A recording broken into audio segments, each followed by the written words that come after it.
오늘 말씀은 BC 701년에 일어난 사건, 아수르의 예루살렘 침공 사건입니다.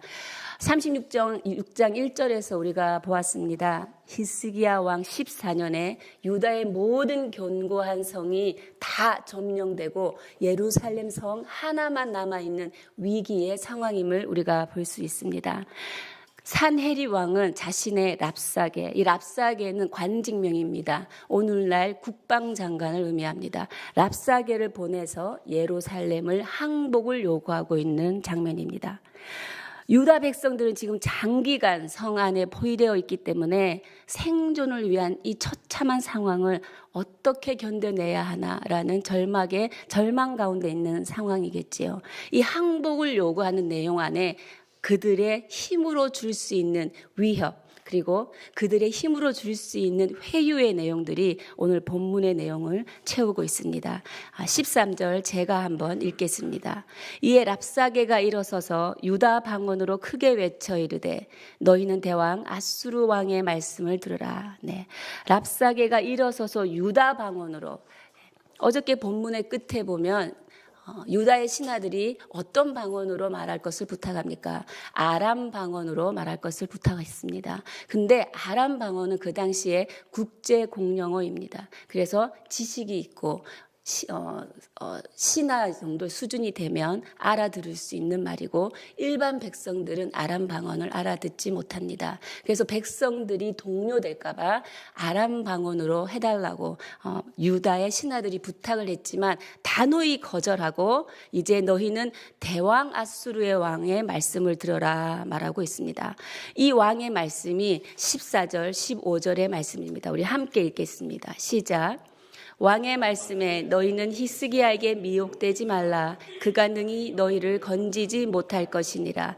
히스기야가 너희에게 여호와를 신뢰하게 하려는 것을 따르지 말라. 그가 말하기를 여호와께서 반드시 우리를 건지시리니 이 성이 아수르 왕의 손에 넘어가지 아니라 할지라도. 네. 왕의 말씀에 히스기야에게 미혹되지 말라. 그리고 그가 능히 너희를 건지지 못한다. 네. 너희는 못 견딘다. 그리고 히스기야가 예루살렘을 지켜내지 못한다. 랍사게의 목적은 무엇이냐면 백성들에게 불안을 조장하고 공포심을 조장해서 백성과 히스기야의 마음을 분리시키려는 것입니다. 이게 우리가 쉬운 말로 이간질하는 것이지요. 이 이간질하는 특징은 무엇이냐면 상대방을 끌어내리는 것입니다. 그 상대방이 끌어내리는 것이 14절의 내용입니다. 그는 너희를 미혹되게 하는 사람이다. 그리고 그는 너희를 건지지 못하는 무능력자이다 라고 랍사게는 말하고 있습니다. 네, 이간질을 해서는 안 되겠죠. 그리고 성령 충만한 사람은 이간질을 한다고 해도 분별할 수 있는 능력이 있음을 믿습니다. 히스기야를 유다 백성들과 이간질하면서 히스기야를 격화시키고 있는 것입니다. 그들이 부르는 호칭에서도 우리는 알 수 있습니다. 아수르 왕은 대왕 아수르라고 부르고 있죠. 그리고 히스기야는 그냥 히스기야입니다. 대왕 아수르, 내가 모시는 왕이랑 유다의 히스기야 왕은 급이 다르다. 랍사게는 하나를 깔고 아주 무시하고 이 말씀들을 지금 자기 왕의 말들을 전하고 있는 것입니다. 15절에 보면 재미있는 부분을 발견합니다. 그 랍사게의 입술에서 나온 말입니다. 이게 너희에게 여호와를 신뢰하게 하려는 것. 그리고 또 그 랍사게의 입술에서 나온 말입니다. 여호와께서 반드시 우리를 건지시리니. 네, 여호와를 신뢰하는 것, 여호와께서 반드시 우리를 건지시리니, 이 말은 이사야서의 주제 말씀입니다. 네, 지금 이방 아수르 사람 랍사게의 입술에서 하나님의 말씀이 오히려 증언되고 있다는 것입니다. 사랑하는 여러분, 오늘날에도 하나님의 말씀을 가장한 거짓 교사들이 판을 치고 있습니다. 그들은 처음부터 하나님의 말씀과 다른 것을 들고 나오지 않습니다. 그들은 하나님의 말씀을 들고 와서 우리에게 접근하죠. 그들이 접근하는 대상은 약간의 틈이 있는 사람입니다. 어떤 틈일까요? 외로워하는 사람, 절망 가운데 있는 사람, 소망이 없다고 생각하는 자들 가운데 살며시 다가가서 아주 따뜻한 말로 말하죠. 그리고 하나님의 말씀으로 던집니다.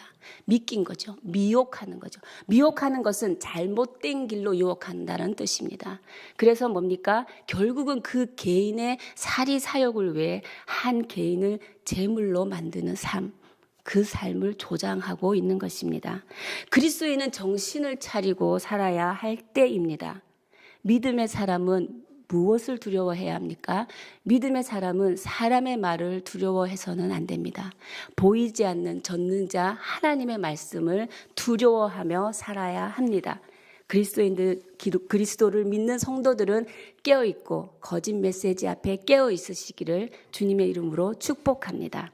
이러한 랍사계의 거짓 메시지, 그는 절대 여호와는 너희를 건지지 못한다라는 거짓 메시지 앞에 또다시 한 걸음 더 나아갑니다. 16절 17절은 이제 눈에 보이는 것을 줄 수 있다. 너희들이 너무 간절하게 원하는 것을 내가 줄 수 있다 말하는 것이죠. 우리 16절 17절 회유의 내용인데요. 다 함께 읽어보시겠습니다. 시작. 히스기야의 말을 듣지 말라. 아수르 왕이 또 이같이 말씀하시기를 너희는 내게 항복하고 내게로 나아오라. 그리하면 너희가 각각 자기의 포도와 자기의 무화과를 먹을 것이며 각각 자기의 우물물을 마실 것이요 내가 와서 너희를 너희 본토와 같이 곡식과 포도주와 떡과 포도원이 있는 땅에 옮기기까지 하리라. 너희가 듣고 순종해야 할 왕은 아수르 왕뿐이다. 아수르 왕이 또 이같이 말씀하시기를 강조하고 있습니다. 무능한 히스기야와는 달리 아수르 왕은 너희에게 만족한 삶을 줄 수 있다. 그 내용은 뭡니까? 조건이 너희가 내게 항복하면, 너희가 내게 나아오면입니다. 무엇을 주겠다는? 각각 자기의 포도를 주겠다. 자기의 무화과를 먹을 것이라. 그리고 각각 자기의 우물물을 먹을 것이라 라는 것입니다. 이 각각은 자기 집에서 포도를 먹고 물을 먹을 거라는 것입니다. 우리가 12절 어제 본문의 말씀에서도 보았듯이 이들이 지금 어떠한 상황입니까? 대적들에 의해서 예루살렘 성이 포위된 상황이고 인근의 여러 지역에서 많은 사람들이 예루살렘 성 안으로 도피하고 있는 상황입니다. 많은 사람들이 그 성 안에 있기 때문에 그들의 기간이 길면 길어질수록 아마 기근이 심했을 것이고 기아와 질병도 굉장히 심해졌을 것입니다. 그 상황 가운데 대적들의 공격이 가해지면 너무나 참담한 상황이죠. 그 상황에서 이들이 얼마나 집에 돌아가고 싶겠습니까? 이런 위기 상황에 직면한 백성들에게 이 랍사계의 해유는 갈증으로 죽어가는 사람 앞에 물 한 컵을 내놓는 그 물과 같은 것입니다. 너무나 큰 유혹이 되는 것이지요. 또 17절에 하나 더 붙입니다. 무엇입니까? 그곳도 본토와 같이 곡식과 포도주와 떡과 포도원이 풍부하다 이 말입니다. 이것은 그래서 내가 너희를 그곳에도 옮길 것이다 라는 것이죠. 16절의 말씀은 지금 포로지에 있는 지금 현재 유다 예루살렘에 있는 너희들이 누릴 수 있는 복이고 그 다음 17절의 복은 포로지로 끌려가서라도 그 땅도 모든 것이 풍부한 땅이기에 내가 너희를 그 땅으로도 옮길 것이다 라는 것이죠. 이전에 피정복민에 대한 정책에 여러분이 아시다시피 강제 이송 정책이 있습니다. 이스라엘 백성은 아수르로, 그리고 아수르에 있는 다른 여러 종족들은 이스라엘로, 그래서 민족들을 섞어버리는 것이지요. 민족의 정체성을 없애버리는 것입니다. 근데 실제로 이 말은 완전한 거짓말은 아닙니다. 그 땅에 실제로 포로지의 유대인들이 돌아올 때 그 땅에 계속 머물기를 만족한 사람이 있었다라는 것이죠. 팔레스타인으로 돌아올 기회가 있었음에도 불구하고 그 안에 합류하지 않은 자들이 많았다라는 것입니다. 유대인의 포로 기한은 3차, 3차례에 걸쳐서 이루어지는데 1, 2차에 돌아온 유대인은 5만 명에 불과하다라고 성경에 나옵니다. 3차에 돌아온 유대인은 성경에는 언급되지 않지만 숫자가 많지 않음을 우리가 알 수는 있습니다. 이런 위기 상황에서 백성들 마음에 질문들이 생길 것입니다. 여러분들 마음에는 질문이 생기지 않습니까? 이 유혹 앞에서, 갈증 가운데 이 물 한 컵의 제한 앞에서 이런 질문들이 있을 것 같습니다. 하나님을 신뢰할 수 있는가? 그리고 그 하나님은 충분히 강한가? 그리고 또 그 하나님은 충분히 신실하신가? 만약 내가 그분을 신뢰할 수 없다면 내가 다른 누구를 의지해야 하는가? 이사야의 가르침이 시험대에 오르는 순간입니다. 당시 유다 백성에게는 하나님 외에는 어떠한 것도 남아있지 않는 상황입니다. 만약 그들이 하나님의 주권을 불신하고 히스기야를 아수르 사람에게 넘겨준다면 최악의 선택이 될 것입니다. 다행히도 그런 일은 일어나지 않았습니다. 왜냐하면 유다 백성은 사람의 말보다는 하나님의 말씀을 선택했기 때문입니다. 이 도전이 우리에게 주는 교훈이 있을 줄 믿습니다. 랍사게와 똑같은 방식의 도전은 아니겠지만 여러 가지 비슷한 방식으로 우리에게 도전을 주고 있습니다. 첫 번째, 세상은 생존을 무기로 성도를 공격한다라는 것입니다. 먹고 살아야 된다. 너 뭐 먹고 살래? 인간적인 힘을 의지해. 그리고 세상과 타협하고 살아. 그러면 너는 아무 염려할 것이 없을 거야. 그 미혹에 우리가 들어가면 결국 우리의 영혼과 육체는 사단에 사로잡혀서 우리를 멸망으로 인도할 것입니다. 사랑하는 여러분, 예수 그리스도를 영접하고 성령 충만한 성도들은 절망적인 상황에서 말씀의 지배로 살아가는 사람임을 믿음으로 선포합니다. 여러분의 인생이 말씀으로 다스려지는 인생 되시기를, 여러분이 말씀을 선택하는 인생 되시기를, 끝까지 하나님을 믿고 바라보시기를 주님의 이름으로 축복합니다. 두 번째 우리에게 주는 교훈이 있습니다. 과연 궁극적인 복은 무엇인가라는 질문이죠. 안락과 편안함입니까? 풍족이 다입니까? 그러나 복의 근원은 하나님이시라는 것입니다. 우리를 먹이시고 살리시는 분은 하나님이십니다. 아무리 목이 말라도 바닷물을 마실 수는 없습니다. 지금 당장 우리가 힘들다고 유혹에 넘어가지 마시고 영원한 하나님의 복을 사모하시기를 주님의 이름으로 축복합니다. 18절에서 20절 함께 읽겠습니다. 시작. 혹시 히스기야가 너희에게 이르기를 여호와께서 우리를 건지시리라 할지라도 속지 말라. 열국의 신들 중에 자기의 땅을 아수르의 왕의 손에서 건진 자가 있느냐? 하맛과 아르밧의 신들이 어디 있느냐? 스발와임의 신들이 어디 있느냐? 그들이 사마리아를 내 손에서 건졌느냐? 이 열방의 신들 중에 어떤 신이 자기의 나라를 내 손에서 건져냈기에 여호와가 능히 예루살렘을 내 손에서 건지겠느냐 하셨느니라 하니라. 네. 이제는 유다 백성과 하나님 사이를 이간질합니다. 유다 백성들이 가지고 있는 하나님에 대한 신뢰를 무너뜨리려고 하는 것이지요. 뭡니까? 건진 자가 있느냐? 건졌느냐? 건져냈느냐? 건지겠느냐? 이게 히브리어로 나찰이라는 것입니다. 이 히브리어 나찰, 구원하다, 건지다가 14절부터 21절까지만 무려 7번이나 반복적으로 사용하고 있습니다. 이걸 반복하면서 랍사게는 무엇입니까? 여호와든 히스기야든 애굽이든 그 누구도 아수르 왕의 손에서 구해낼 수 없다라는 것을 강조하고 있는 것이지요. 실제로 역사적으로 일어난 사건을 증거로 말하고 있습니다. 하맛과 아르밧 그리고 스발와임은 아람의 도시입니다. 그리고 사마리아는 어디입니까? 북왕조 이스라엘의 수도입니다. 이들에게 어떤 일이 일어났습니까? 지금의 상황이 처음에 제가 BC 701년이라고 그랬습니다.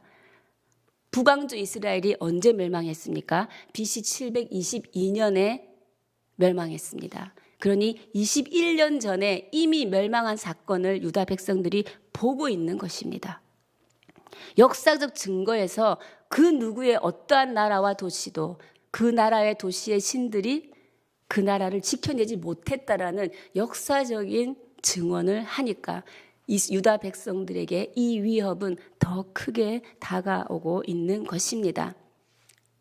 아수르 왕보다 더 큰 힘을 가진 신은 없다라고 선언하는 것이지요. 이제 이 전쟁은 하나님과의 전쟁이 된 것입니다.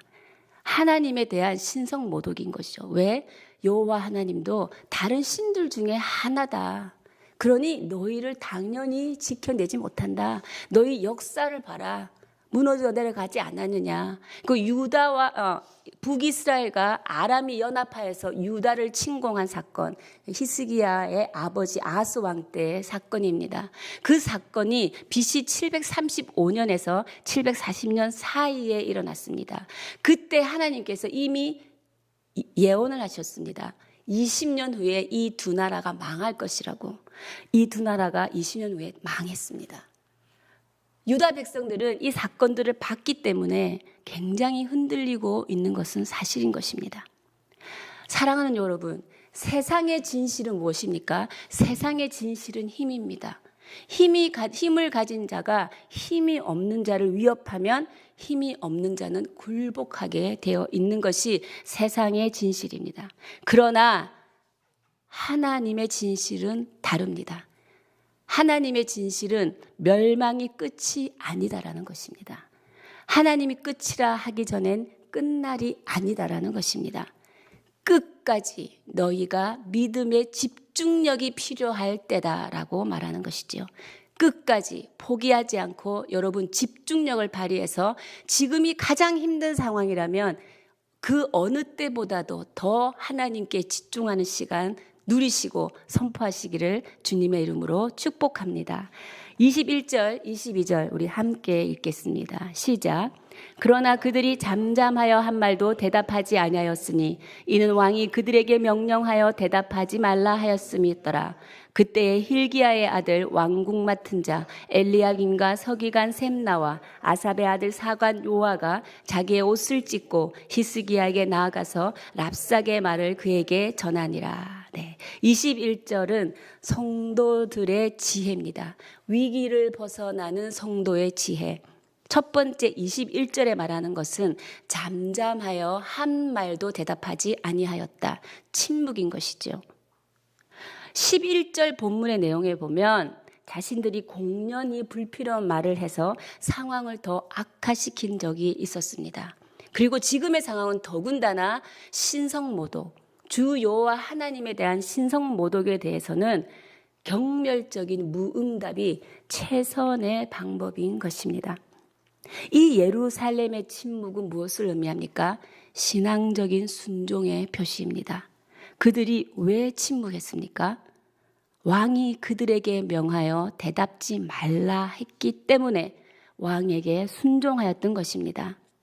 성도들이 불의한 사람들로 인하여 불행을 당할 때 우리는 믿음 없는 사람들처럼 방황해서는 안 될 것입니다.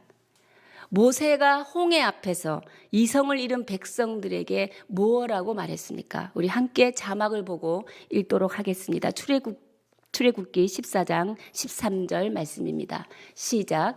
모세가 백성에게 이르되 너희는 두려워하지 말고 가만히 서서 여호와께서 오늘 너희를 위하여 행하시는 구원을 보라. 너희가 오늘 본 애굽 사람을 영원히 다시 보지 아니하리라.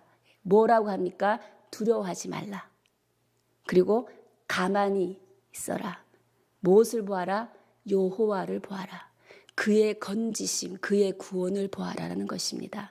무엇입니까? 마음의 중심을 가지고 주 여호와 하나님을 끝까지 바라보아라. 그 믿음을 요구하고 있는 것입니다. 우리가 성도로서 해결할 수 있는 일은 최선을 다해야 합니다. 그렇지만 내 능력으로 감당치 못하는 상황 가운데 있을 때 우리는 그런 삶의 문제가 우리 앞에 닥쳐올 때 우리는 하나님 앞에 무릎을 들이며 잠잠히 기다리는 자세가 필요한 것입니다. 하나님을 바라는 것이 성도의 지혜가 될 줄 믿습니다. 개인이나 가정이나 국가나 위기의 순간은 있습니다. 그리고 위기를 잘 극복하면 복이 됩니다. 그래서 때로 우리는 위기는 기회다라고 말하기도 합니다. 예수를 믿는 성도들은 이 위기를 어떻게 이겨내야 합니까? 우리는 누구를 의지하며 살아야 합니까? 믿음의 사람은 현실 너머에 계시는 하나님을 영적인 눈으로 바라볼 수 있어야 한다라는 것입니다. 눈으로 보이지 않는 전능자 하나님의 말씀, 그 말씀을 믿는 것이지요. 믿음은 매달리는 것이 아닙니다. 믿음은 하나님께서 우리에게 부어주시는 선물입니다. 그렇기 때문에 매달리는 인생이 아닌 것이지요. 이미 우리가 우리 주 예수 그리스도를 입으로 시인하고 마음으로 고백했을 때 우리 안에 믿음의 선물을 부어주셨습니다. 아멘. 그 믿음을 우리가 누리고 선포하며 사는 것입니다. 왜? 보이지 않는 전능자 하나님을 바라보고 살기 때문인 것입니다. 두 번째, 우리가 절망적인 현실 앞에 무릎 꿇지 아니하려면 반드시 나의 기도를 들으시는 하나님 앞에 우리는 무릎을 꿇어야 합니다. 하나님 앞에 무릎을 꿇을 때 하나님의 역사는 시작되기 때문입니다. 하나님 앞에 무릎을 꿇을 때 하나님의 지혜와 하나님의 총명이 나의 생각을 다스려 주시기 때문입니다. 그래서 우리는 하나님 쪽에 결단과 선택을 할 수 있는 것입니다. 그런데 우리가 어찌 기도하지 않을 수 있겠습니까? 사랑하는 여러분, 유혹은 힘이 될 수 없습니다. 믿는 자는 유혹을 얼마든지 이겨낼 수 있습니다. 유혹을 이기는 것은 시간적인 문제입니다. 왜냐하면 하나님이 우리 힘이시기 때문입니다. 오늘 그 하나님을 붙드시는 하루 사시기를 주님의 이름으로 축복합니다. 함께 기도하시겠습니다. 살아계신 하나님, 오늘 마음으로 간절히 주님 앞에 바랍니다. 우리를 하나님의 백성으로 택하여 주신 하나님의 은혜에 감사합니다. 하나님만을 의지할 것이며 하나님만을 예배할 것이며 하나님만을 찬양할 것입니다. 하나님의 말씀만 믿을 것이며 하나님의 말씀만 들을 것입니다. 하나님, 우리 가운데 그 은혜를 부어 주시옵소서. 또 하나님, 하나님을 거역하고 우리를 넘어지게 하는, 하나님을 대적하는 세력은 하나님께서 반드시 멸망시킨다는 것을 주님 약속의 말씀에서 봅니다. 주님, 우리가 두려워하지 않고 인생의 절망적인 상황 가운데, 소망을 잃어버린 상황 가운데서 이성을 잃지 않고 끝까지 하나님을 바라보는 믿음의 집중력을 부어 주시옵소서. 하나님, 이제 그 세력들을 두려워하지 않게 하시고 우리를 건지시고 구원하시는 주 여호와 하나님을 바라보며 살아가는 인생 될 수 있도록 결단하며 우리의 마음을 붙들어 주시옵소서. 우리 함께 주님 앞에 기도하며 나아가시겠습니다. 살아계신 하나님, 감사합니다. 오늘도 주님의 말씀으로 오늘 우리 빛 가운데 거하는 인생 되게 하시니 감사합니다.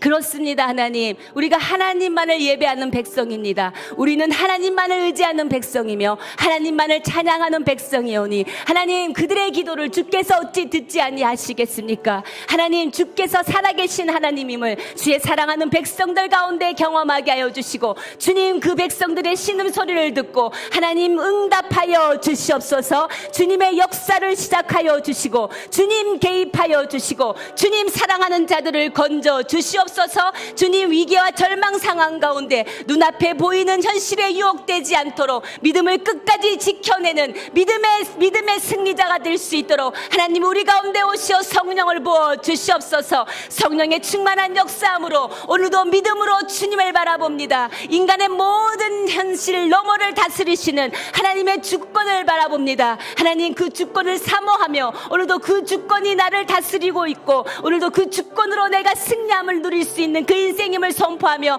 하나님 앞에 나아가오니 주님 기름 부어 주시옵소서. 주님, 우리 가운데 믿음의 선물을 주셨사오니 주님, 그 믿음의 선물을 굳건히 붙들고 오늘도 흔들리지 않고 주님 바라보며 하나님의 승리를 선포하며 하나님의 자녀답게 이 세상 안에 당당하게 빛으로 살아가는 빛의 아들 딸 될 수 있도록 주님 역사하여 주시옵소서. 살아계신 하나님, 감사합니다. 우리는 아무것도 염려하지 않습니다. 주님, 어떠한 세력도 두려워하지 않습니다. 왜냐하면 주 여호와 하나님이 나의 아버지시기 때문입니다. 주 여호와 하나님이 구원자시며 주 여호와 하나님의 말씀은 반드시 이루어지고 주 여호와 하나님의 말씀은 영원함을 우리가 믿기 때문입니다. 주님, 말씀을 붙들고 나아가는 주의 백성들 한 사람 한 사람 기름 부으시고 마음과 뜻과 힘을 다하여 주를 바라보는 자들 가운데 오늘도 하나님의 역사를 일으켜 세워 주시옵소서. 하나님의 역사를 경험하는 인생들, 그들이 오늘도 예수의 이름을 붙들고 세상 한가운데 빛을 비추어 세상 안에 있는 모든 어둠을 떠나가게 하려고 하나님의 나라를 확장해 쓰임받는 귀한 인생들 될 수 있도록 한 사람 한 사람 기름 부어 주시옵소서. 우리 주 예수 그리스도의 십자가 복음과 그 사랑이 오늘도 우리를 덮는 하루 되게 하여 주시옵소서. 이 모든 말씀 우리 주 예수 그리스도의 이름으로 기도드리오며, 지금은 우리 주 예수 그리스도의 은혜와 하나님 아버지의 무한하신 크신 사랑과 성령의 역사 교통하심이 오늘도 주님만을 바라보며 모든 상황 가운데 하나님의 뜻으로 다스려지는 믿음을 결단하며 살아가기를 원하는 주의 백성들 한 사람 한 사람 머리 위에, 사람 살리는 교회 위에, 가정 위에, 일터 위에, 땅끝에 선교사님들 가정 위에 지금으로부터 영원까지 함께 하시기를 간절히 축원하옵나이다. 아멘.